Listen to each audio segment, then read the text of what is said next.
Kasi okay, may mga chismis na gusto naming linawin. Ang malaman ninyo, ito po ay katotohanan chismis number 1. Kaya daw ako umalis kasi daw sinasaktan ako ni Kiko. Chismis! Kaya daw niya ako sinaktan ay dahil ako daw ay may boyfriend na mas bata sa akin. Pangatlo, sweetheart, narinig mo na ba yung pangatlo? Hindi pa nga eh. Eto, baka magulat ka. Uy, buntis ako. Sus, nagulat.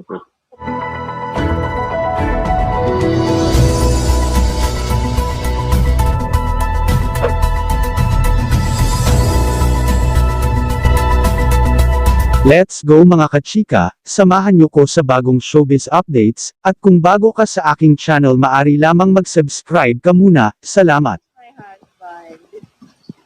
Hello. Hello. Uy, How are how are you? you? Sabi Hi. nga ni Miguel. Para naman di Sabi tayo ni- nag-usap. Hey, no wait. Okay, guys. Nandito kaming mag-asawa ngayon kasi gusto naming linawin ng ilang bagay-bagay. na Naku. tawa. Ay, hindi ko alam, sweetheart, kung matatawa ko o... Nung una, tawa ko ng tawa kasi, okay, may mga chismis na gusto naming linawin. Kung kayo po ay sumusunod sa akin sa Instagram account ko, sa Sharon Cuneta, nakita niyo po noong May 11, padis ako papuntang Amerika. Meron akong pictures doon ng family namin na nagdadasal si Kiko for my safety, with our kids. And it was, we hugged and all. Siyempre, di na nakunan yung goodbye namin mag-asawa. Pero, at saka yung video ng mga bata, wala kaming video pictures na. So, in other words po, umalis ako ng maayos. Oh, hi Daisy! Bonding na kayo masyado. Nalimot na niya ako. Hindi.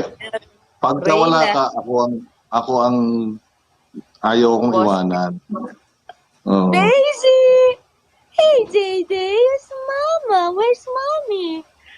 Uy, nahanap ka. Hi! I'm here! Okay, anyway, ganito yon mga kaibigan. Okay, lilinawin namin ni Kiko ang mga naglalabasan na gusto ko lang malaman ninyo, ito po ay katotohanan at alam po ng Diyos yun, no? I never use the Lord's name in vain because I'm scared of the repercussions. Okay. Chismis number 1. Kaya daw ako umalis kasi daw sinasaktan ako ni Kiko. Mga kaibigan, alam po ng Panginoong Diyos, sa awa naman po niya, mula po nung pagkabata ko, wala pa po naman akong nakilala, minahal, nakasama, o ano pa man, na nasaktan ako. Maaring sa puso pero hindi physical ever. Ang asawa ko po ni minsan ni daliri niyan hindi dumapo sa akin. Kabilin-bilinan po ng tatay ko yon. The minute na nasaktan ka kahit kunyari sampal, iwanan mo na. Dahil ang susunod, suntok, tas sipa, tas bububugin ka na. Tsaka alam naman ni Kiko na marunong din akong bumarel. Joke lang, sweetheart. Ngayon, pangalawang chismis. Kaya daw niya ako sinaktan ay dahil ako daw ay may boyfriend na mas bata sa akin. Ang pakiusap ko lang, sana sabihin niyo naman kung sino na makugal ko. At makaakyat siya ng matino sa aking asawa para humingi ng permiso na lumigaw o makipagrelasyon sa akin. Tsaka kung sino man tong batang boy, kahit pa matanda, okay? Kung ang matandang ito ay si Antonio Banderas o si Keanu, syempre ang aking minamahal, ang kaisa-isang lalaki sa mundo na maaaring iwanan ko si Kiko para si Keanu lang yun. Or kung bata, please, pwede ba si Ji Chang-wook o si Chaon Woo o kahit sinong member ng SHINee at NCT, okay po, pwede po ba yun? Pangatlo, sweetheart, narinig mo na ba yung pangatlo? Hindi pa nga eh. Eto, baka magulat ka. Uy, buntis ako. Sus, nagulat. Buntis daw ako. Kaya daw sinaktan. Talaga naman, oh. Siguro siguro nakita nila nung una, ay, hindi naman kapani-paniwala. Tapos yung pangalawa, hindi pa rin kapani-paniwala. Ngayon, sumusubok ulit, pangatlong kwento na, baka sakaling Nakalimutan nila. paniwala. Ano ba? Nakalimutan nila, hindi na ako 30s. I'm sorry. Kahit cute ako, 55 na po ako. At ayaw na namin ni Kiko. Okay na kami kay Miguel. Sa Disneyland lang po, pagod na kami. Sabi nga namin, remember during one dinner, sweetheart, nasa table tayo kasama sila Kaki. Sabi ko, ay salamat, tapos na tayo, natapos na natin ang Disneyland. Oh my God. Sa wakas, after Casey, nung maliit siya, tapos si Kaki, si Miel, tapos na rin si Miguel, remember? Tapos yakapan kami ni Kiko, biglang nagtinginan kami, oh no, may mga apo pa palang darating. Tapos remember what Kaki and Miel said, don't worry, Mom, sabi ni Kaki, when the grandchildren come, you and Dad just stay in the hotel, we will take them to Disneyland, remember? Kasi ayoko na maglakad ng ganun kalaki. Unless may motorsiklo. Unless may motorsiklo. Okay, ngayon, mga kaibigan, sinabi na po ito ni Nanay Christy Ferminco sa kanyang Christopher Minute. Dahil sa kanya po ako nagsabi nung Marso pa, okay? Sweetheart, I'll make kwento na, okay? Good, What yes. happened, yeah. Yes. Lalo na sa inyong mga nakanood nung, when, was that our anniversary, Dad? Our 25th? Or was it anniversary, yeah, the dinner, remember? And then I FaceTimed with Casey. Remember? Oo. Tapos meron kaming parang pinag-uusapan na sabi ko, did she tell you? Kasi alam ni Casey. And she said, yeah, she told me because she was worried about you. Yung she na pinag-uusapan namin, her in America. And she told Casey, because something happened. Okay, ngayon pwede ko na ikwento. Because I'm feeling better. I am in a place that my family knows I love very much. And this is the story. May mga naglabasan. Kunento na po ni Nanay Christine. I will just confirm it and tell you maybe a few more details. Alam ng asawa ko ito. And my family has been nothing but supportive, loving, and praying for me. Si Kiko, tiniis yung sabihin na nating depression ko. Ito po talagang nangyari. My surprise, remember, nagpo-post ako ng mga happy dance dito sa IG. Because I had a surprise for my Sharonians, for all of you guys.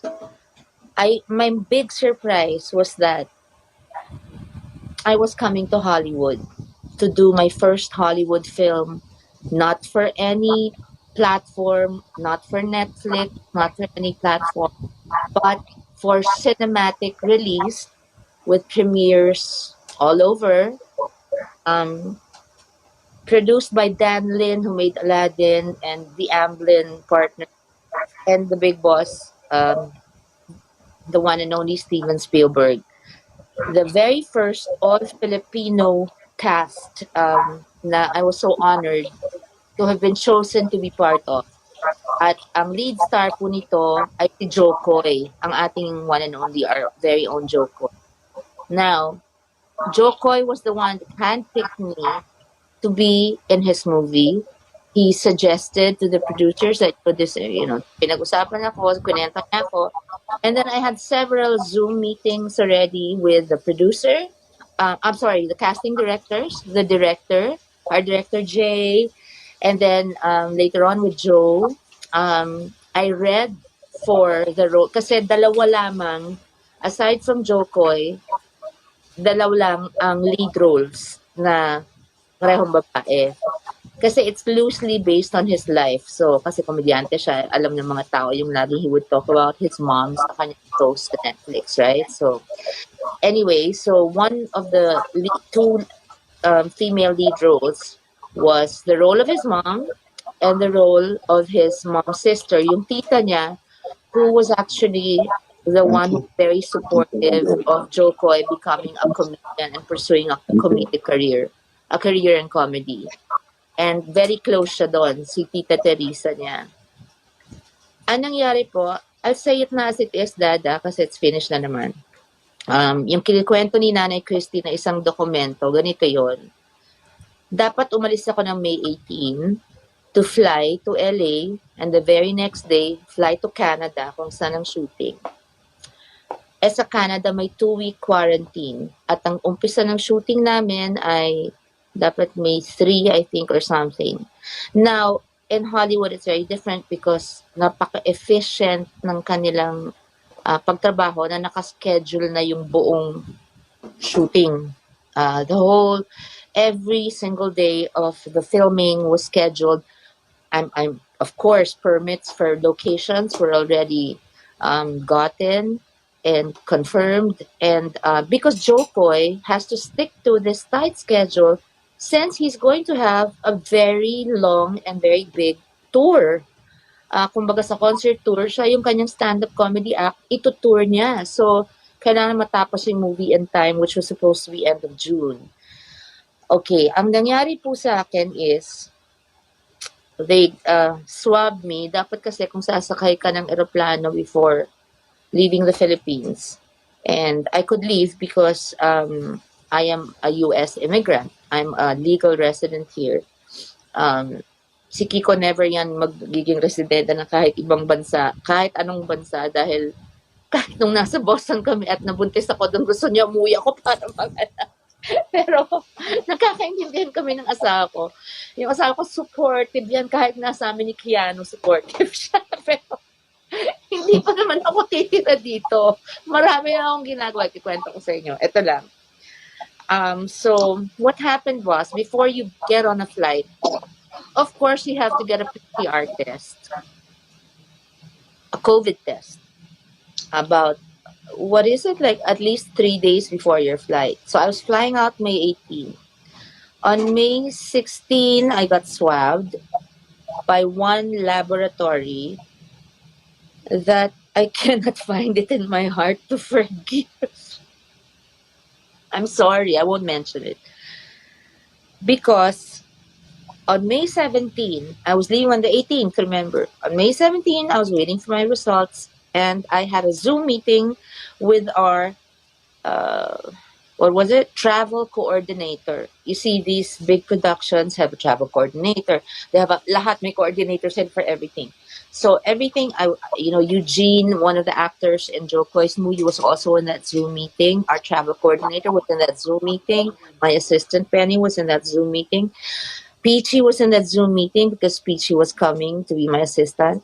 Dahil hindi pwede magsama ng marami because of COVID restrictions, especially in Canada. So anyway, she was telling us, you get your working packets, you have them already. So, and then when you land in LA, this person will meet you, and then you're just gonna walk from the airport to spend the night in this hotel that's connecting, and then the next morning, this is the map of the Vancouver airport. It was so detailed. It was so wonderful. She was a wonderful lady, and she was zooming in with us from Canada. So I was so happy, and I told Eugene, I am so excited to meet you in person and to work with you because you're really funny. It was the first time I met him, and he plays Joe Koy's cousin in the movie. Anyway, to make a long story short, natapos yung meeting. I was so happy. Nakapack na kami. We were ready to leave the next day, and I was gonna announce to you the very next day and say something like, "Well, Hollywood, but whatever, I'm finally going to meet you," or something, and surprise all of you, my Sharonians. And what happened was, wala pang 5 minutes after the Zoom meeting, my assistant called me to say, "Ma'am, di po kayo makakaalis bukas." I said, "Why?" "Positive po yung COVID test nyo." So, napanic ako. I said, "What?" "Positive po." So, natural, nasabi dun nasabi ko agad sa manager ko. So, it was a big problem because it took me, ganito kasi ako pag medyo namumroblema, which my husband of 25 years knows very well already about me. Parang pag may namatay, I shut down. So, when I am depressed over something, or nawalan ako ng kaibigan or nawalan ako ng napakalaking oportunidad na hindi na maibabalik sa akin. Kahit gusto nila Jokoy at ng director ko na nandun pa rin ako, wala silang choice kundi tuloy yung movie. So my role as Tita Teresa went to Tia Carrere. She got my role. It broke my heart. It really did. Yun ang kinabreak ng puso ko. At pinabayaan ako ni Kiko na magluksa over it. Yun ang dahilan. Para ako namatayan. And Kiko just let me be. Because he's such a supportive husband. He just, prayed for me, with me. Yun po ang nangyari. And when I said, I'm sick, I'm not feeling well, actually wala pa akong sakit nun. I was sick in my heart. And Casey knew, kaya dung tinawagan ko siya because I wanted people to see that she was part of our family. Kahit anniversary namin mag-asawa at wala siya doon. I wanted you guys to see na kaya lang ako naiyak noon kasi alam niya at hindi namin mapag-usapan in public. Alam niya yung nangyari. So she knew how badly I was feeling and that. So anyway, for some good news, number one, there is no truth. Wala pong, alam nyo, i-take note nyo po ang lahat ng mga YouTube channels na naninira sa amin ni Kiko, na nagsabing sinaktan ako ng asawa ko, or umiiyak si Sharon, umamin na, sinabi ng totoo. Yun yung mga sinungaling na pinagkakakitaan kami na nananahimik ang buhay. Isa pa, I know a lot of it is politically motivated. Siguro gusto nilang sirahin ng asawa ko dahil ayaw nilang tumakbo si Kiko. Pero tatakbo ang asawa ko with my support. Kung gusto niyang tumakbo, he has my full support. Because I know my husband's heart. Ito ang Panginoong Diyos at hindi ko ginagamit ang pangalan ng Diyos in vain kasi takot ako maparusahan eh. So, kung kilala nyo lang si Kiko the way I know my husband and that the way his people know him, walang ginusto yan mula nung 7 years old siya kundi magsilbi sa bayan. Hindi ko alam. Siguro ako gusto ko maging singer at artista mula nung maliit ako. Siya naman talagang gusto niya maging servant. Maraming naninira. Kasi siguro, I'm so sorry ha. Maraming nagugutom na kababayan natin na hindi nalagaan ng, ayoko magbanggit ng names, pero kahit naman di ako magbanggit ng names, konting ganito, titirahin ka. Yan ang style ng mga gustong manira, lalo na pag hindi nagagawa.